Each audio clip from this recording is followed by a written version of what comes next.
আসসালামু আলাইকুম ওয়া রাহমাতুল্লাহি ওয়া বারাকাতুহু। আলহামদুলিল্লাহি রাব্বিল আলামিন ওয়াসসালাতু ওয়াসসালামু আলা আশরাফিল আমবিয়াই ওয়াল মুরসালিন নবিয়িনা মুহাম্মদ ওয়া আলা আলিহি ওয়া আসহাবিহি আজমাইন। আম্মা বা'দ। সম্মানিত ছাত্র ভাইরা, আমি এখন লেভেল 4 এর তাওহীদের ক্লাস আরম্ভ করছি। আজকের আলোচ্য বিষয় হচ্ছে যারা আল্লাহর বিধান অনুযায়ী ফাইসালা করে না, বিচার কার্য পরিচালনা করে না, তারা ফাসিক, জালেম, কাফের। এই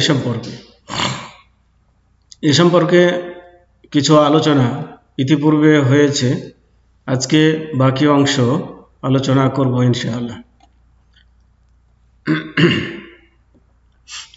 তো যারা আল্লাহর নাজিলকৃত বিধানের মাধ্যমে ফাইসালা ও বিচার করে না, তাদের ঈমানের দাবিকে অস্বীকার করা হয়েছে। মানে যারা আল্লাহর বিধান অনুযায়ী বিচার কার্য ফাইসালা করে না, তাদের ঈমান নাই বলে আল্লাহ রাব্বুল আলামিন আখ্যায়িত করেছেন। আল্লাহর বিধান মতো ফাইসালা করা আল্লাহর প্রতি ঈমান ও বিশ্বাস ইবাদতের অন্তর্ভুক্ত। কাজেই মুসলমানকে আল্লাহর আইন অনুযায়ী জীবনযাপন করা অপরিহার্য। অতএব আল্লাহর বিধানের বাস্তবায়নকে ইবাদত মনে না করে শুধুমাত্র মানব জাতির জন্য অধিক কল্যাণকর ও নিরাপত্তার জন্য অধিক সুবিন্যস্ত হওয়ার কারণে গ্রহণ করা উচিত নয়। কিছু মানুষ ইসলামকে শুধুমাত্র রাষ্ট্রীয় পর্যায়ে বিচার সালিসের মধ্যে মনোযোগ ও কেন্দ্রভূত রেখে ইবাদতের বিষয়ে ভুলে যান।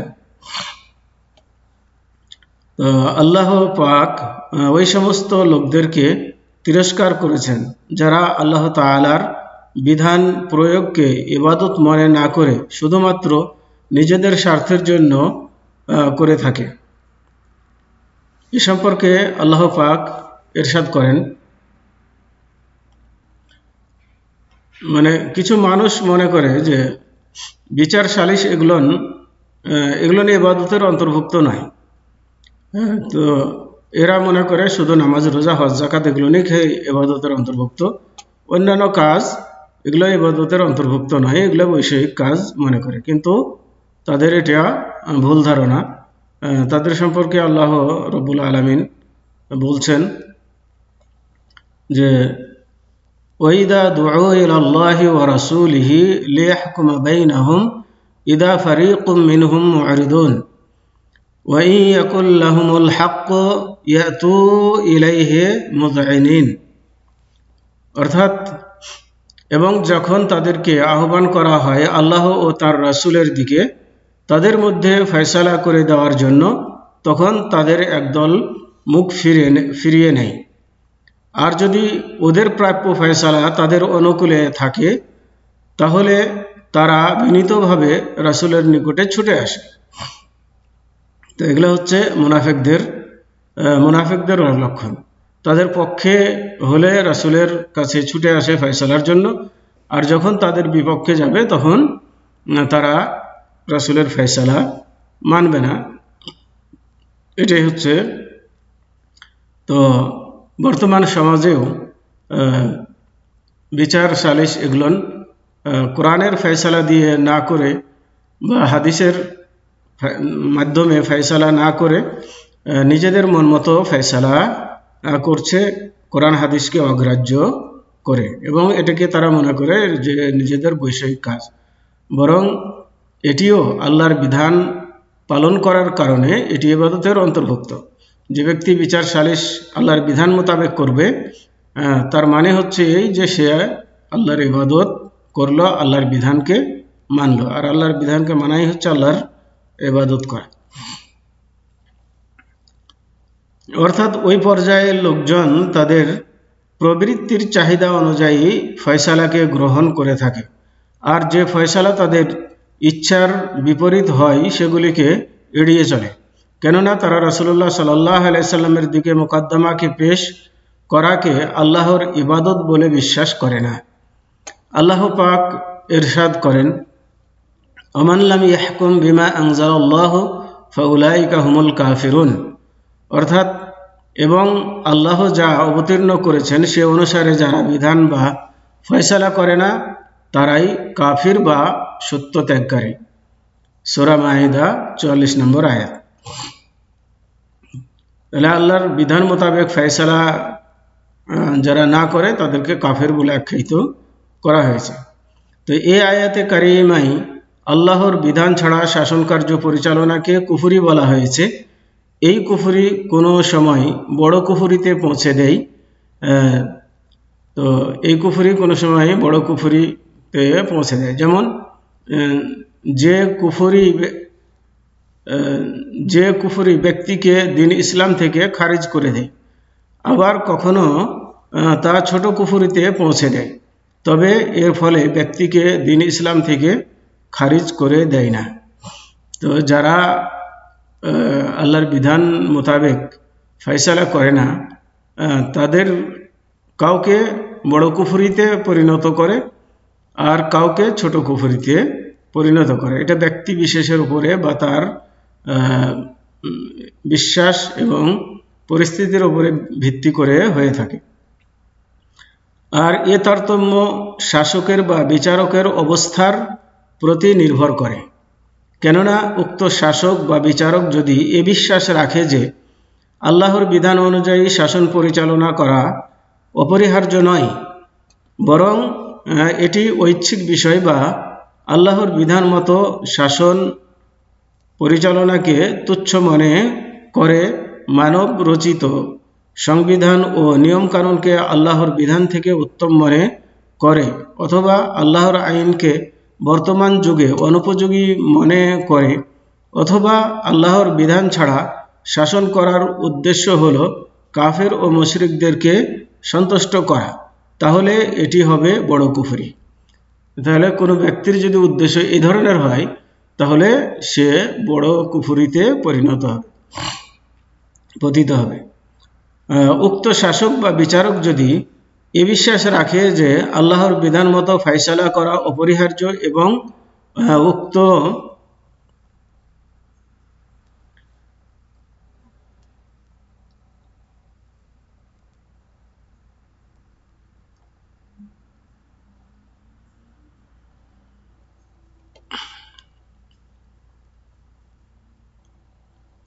উক্ত বিষয়ের প্রতি তার শরীয়তের জ্ঞানও রয়েছে এবং সে স্বীকারও করে যে এর ফলে সে আখেরাতে শাস্তির উপযুক্ত, তবে জালেম শাসকের হাতে শাস্তির ভয়ে আল্লাহর বিধান প্রয়োগে বিরত হয়, তবে সে গুনাহগার হবে আর এ প্রকার কুফরি ছোট কুফরি বলে গণ্য হবে।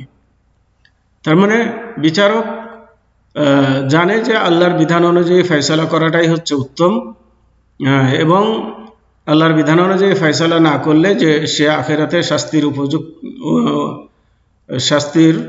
উপযুক্ত হবে এই বিশ্বাসও তার আছে। কিন্তু জালেম শাসকের কারণে সে আল্লাহর বিধান মোতাবেক ফয়সালা করতে পারছে না, সে জালেম শাসকের বিধান অনুযায়ী সে ফয়সালা করছে, তাহলে এই ব্যক্তি ছোট কুফরিতে পতিত হবে এবং সে ইসলাম থেকে বের হবে না, কিন্তু গুনাহগার হবে।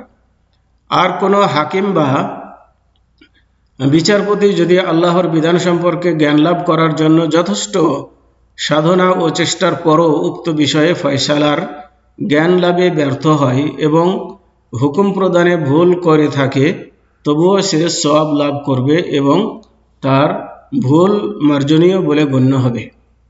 আবার বিচারক যদি চেষ্টা করলো আল্লাহর বিধান মোতাবেক ফয়সালা দেওয়ার জন্য, কিন্তু সে সঠিক বিচার করতে পারল না, চেষ্টার পরেও সে সঠিক সিদ্ধান্তে পৌঁছতে পারল না, তাহলে সে ভুল বিচার করার ফলেও সে গুনাহগার হবে না, বরং সে তার ভুল মার্জনা বলে বিবেচিত হবে। কিন্তু এ হুকুম মাত্র কয়েকটি বিশেষ ক্ষেত্রে সীমাবদ্ধ। আর এটি সাধারণ বিষয়ে তারতম্য রয়েছে। তো শাইখুল ইসলাম ইবনে তাইমিয়া রহমতুল্লাহ আলাই বলেন, শাসক যদি দিনদার ও পরহেজগার ব্যক্তি হন কিন্তু তিনি যদি শরীয়তের কোনো জ্ঞান ছাড়া ফয়সালা করেন তাহলে তিনি জাহান্নামী হবেন। শরীয়তের কোনো জ্ঞানই নাই অথচ বিচার কার্য করছে, তাহলে সে জাহান্নামী হবে। এবং তিনি যদি জ্ঞানী হন তবে জেনে শুনেও তিনি সত্যের বিপরীত ফয়সালা দিলে সে দোজখী হবে। তারপরে ওই ব্যক্তি, ওই বিচারক যার দিন সম্পর্কে জ্ঞান আছে, দিনের ফয়সালা সম্পর্কে বুঝে, কিন্তু জেনে শুনে সে কোরআন হাদিস অনুযায়ী ফয়সালা করছে না, তাহলেও সে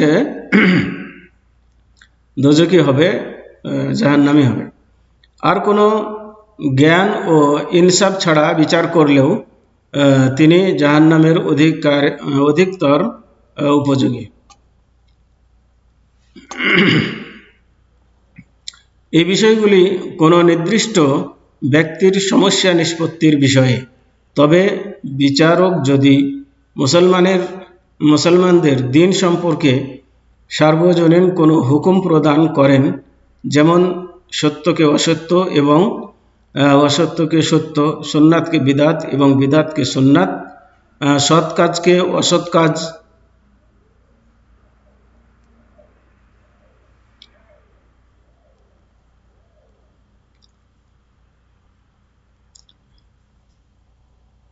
সৎ কাজ ও অসৎ কাজকে সৎ কাজ বলে সাব্যস্ত করেন তাহলে, এবং আল্লাহ ও তার রাসূলের আদেশকৃত কাজগুলিকে নিষেধ এবং আল্লাহ ও তার রাসূলের নিষেধকৃত কাজগুলিকে পালন করার নির্দেশ প্রদান করেন, তাহলে তার এ বিষয়ে একমাত্র সমস্ত বিশ্বের প্রতিপালক আল্লাহ,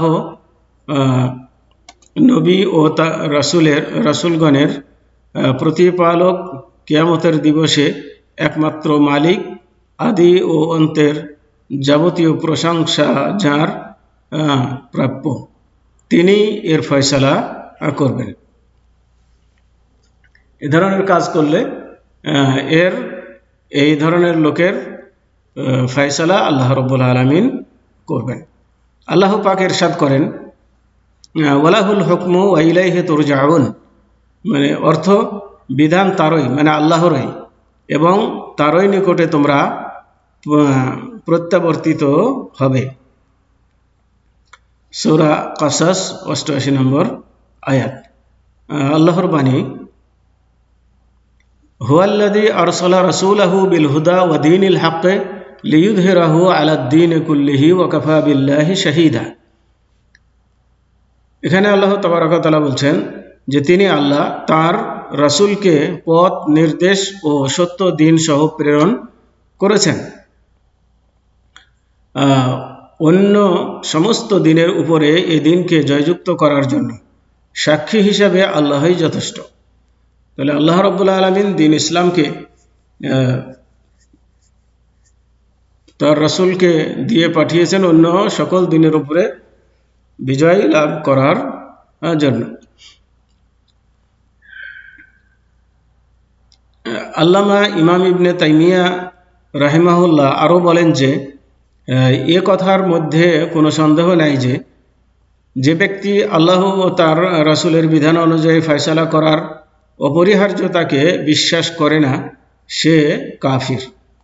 আর যে ব্যক্তি আল্লাহর নাজিলকৃত বিধানের অনুসরণ বাদ দিয়ে তার মন বা প্রবৃত্তির যা উত্তম ও ইনসাফ মনে করে সে অনুযায়ী মানুষের মাঝে শাসন ও বিচার কার্য পরিচালনা করে, সে ব্যক্তিও কাফির। আর প্রত্যেক জাতি স্বীয় দৃষ্টিতে ইনসাফের সাথে এ হুকুম প্রদান করে থাকে এবং কখনো বা তাদের ধর্মের স্বীয় মুরব্বীদের অনুসৃত নীতিকেই ইনসাফ বা ন্যায় বিচারের মানদণ্ড হিসাবে গ্রহণ করে থাকে। বরং মুসলমান বলে দাবিদার অসংখ্য ব্যক্তিও আজ আল্লাহর বিধান বাদ দিয়ে তাদের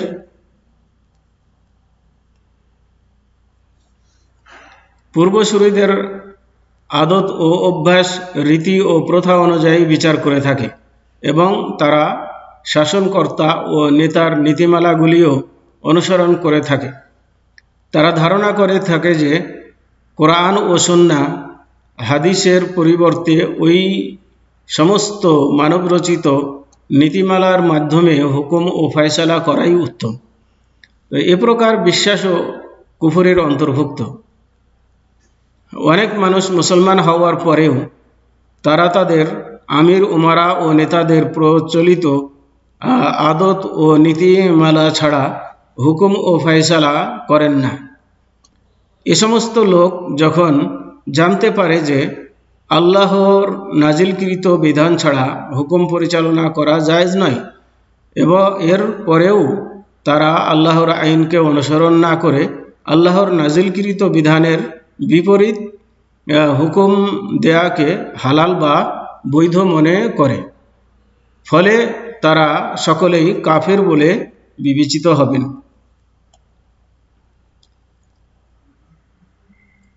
শেখ মোহাম্মদ ইবনে ইব্রাহিম বলেন, যাদের ফয়সালা সম্পর্কে ছোট কুফরি বলা হয়েছে তা হলো যে ব্যক্তি আল্লাহর বিধান ছাড়া ফয়সালা করল, তার এ বিশ্বাস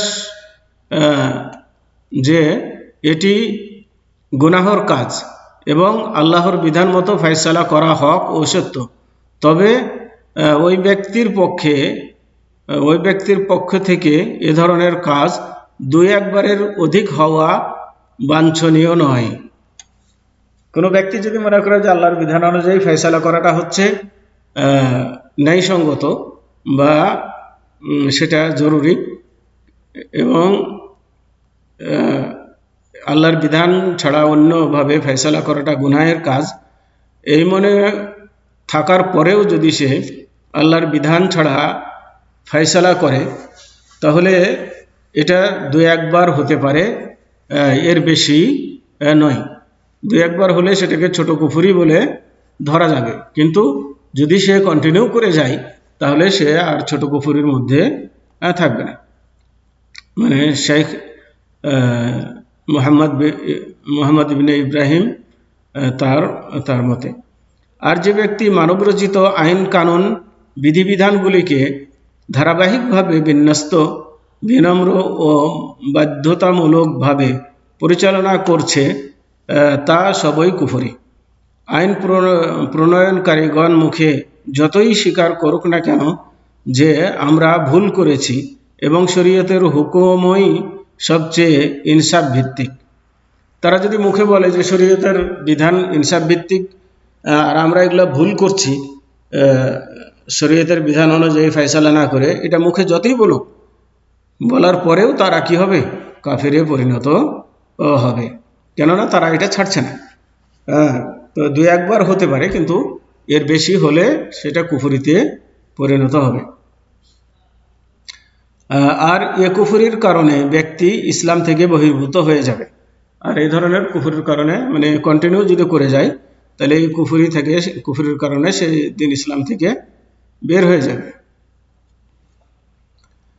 শেখ মোহাম্মদ বিন ইব্রাহিম এর ফতোয়া গ্রন্থ 280/12 পৃষ্ঠা দ্রষ্টব্য।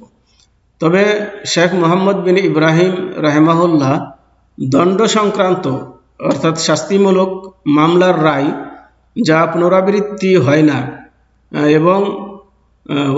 এবং সাধারণ রায় যে রেফারেন্স অর্থাৎ প্রত্যাবর্তন স্থল সমস্ত শাস্তির মধ্যে কিংবা অধিকাংশ ক্ষেত্রের মধ্যে পার্থক্য করেছেন এবং তিনি সিদ্ধান্ত স্থির করেছেন যে এ ধরনের কুফরি ব্যক্তিকে দ্বীন ইসলাম থেকে সম্পূর্ণভাবে খারিজ করে দেয়, কেননা তা ইসলামী শরীয়তেরই অন্তর্ভুক্ত।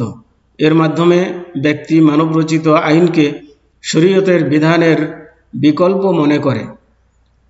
এর মাধ্যমে সে প্রমাণ করতে চায় যে তার দৃষ্টিতে মানবরচিত আইনকে শরীয়তের বিধান থেকে উত্তম ও অধিক কল্যাণকর, আর এটি নিঃসন্দেহে বড় কুফরি। তাই উক্ত ব্যক্তিকে দ্বীন ইসলাম থেকে খারিজ করে দিবে, কেননা তা তাওহীদের স্ববিরোধী। তো আজকে এ পর্যন্তই। ওয়াসাল্লাল্লাহু আলা নবিয়িনা মুহাম্মদ ওয়া আলা আলিহি ওয়া আসহাবিহি ওয়া বারিক ওয়া সাল্লিম। আসসালামু আলাইকুম ওয়া রাহমাতুল্লাহি ওয়া বারাকাতুহু।